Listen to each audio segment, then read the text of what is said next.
We're going to start with showing you a production-ready rig that is using bones, IK, FK, control objects, and expressions, wire parameters, and just about everything else to make it work. The character is designed using bones that have been modeled using an edit mesh modifier. This means that the model can be simulated with the bones. I don't tend to use this for skinning purposes, but more for having a volume represented by the bones. This means you can hide the high resolution geometry and use the bones for animation, speeding up the rig and making it very fast to work with. Situated around the character, easy to grab places, are all the control objects. These control objects are all spline objects or shapes.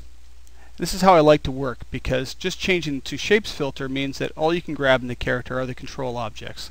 This is how this entire DVD series will be set up. All controls will always be splines.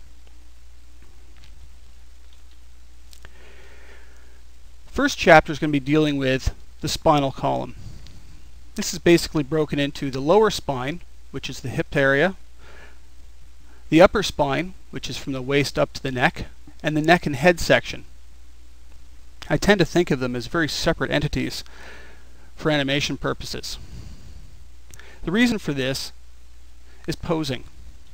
When an animator wants to work with a character, they like to pose a character. So they might adjust the hip area and get the angle of the hip the way they like. When they move up the character and want to pose the next piece of the character, they don't want to end up affecting the area that they've just posed the way they like. So the next section up, the midsection of the body here, shouldn't affect the hip area when you're trying to pose it. Further up the shoulder, you'll notice when I pose the shoulder, it doesn't affect the waist or the hips. I can simply pose it. And again, the head as well. I can pose the head to where I want. This rig has been set up in sort of bidirectionally. You can also go back down the chain in the same way. Picking the shoulder control now, you'll notice I can change the attitude of the shoulders, but the attitude of the head doesn't change either. Neither does the attitude of the waist. So this means I can spend my time trying to get the shoulders looking in the direction I want, without affecting the head or the waist that I already prefer. And again with the waist, you'll see that the shoulder area tries to keep its focus on whatever it's been looking at. And again, of course, down to the waist. This makes it far easier for animators to pose a character and get what they're looking for.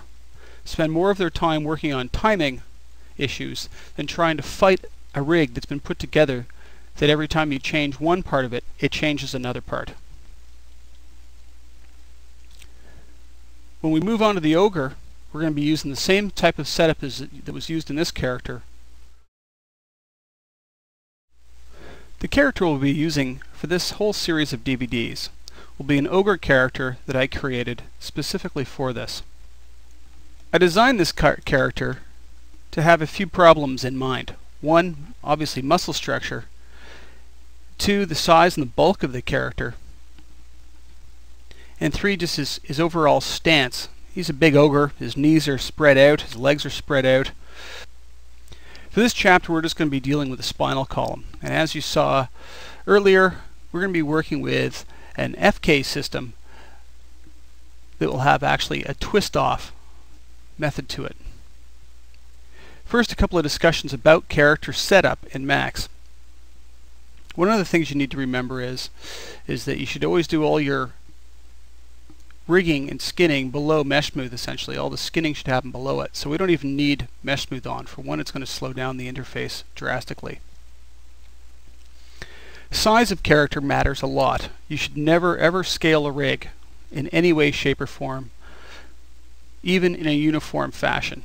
I do it during animation sometimes to cheat heights of characters, but then it's in a controllable environment. You should always start your characters with a scale factor that is basically at 111 or 100% scale factor.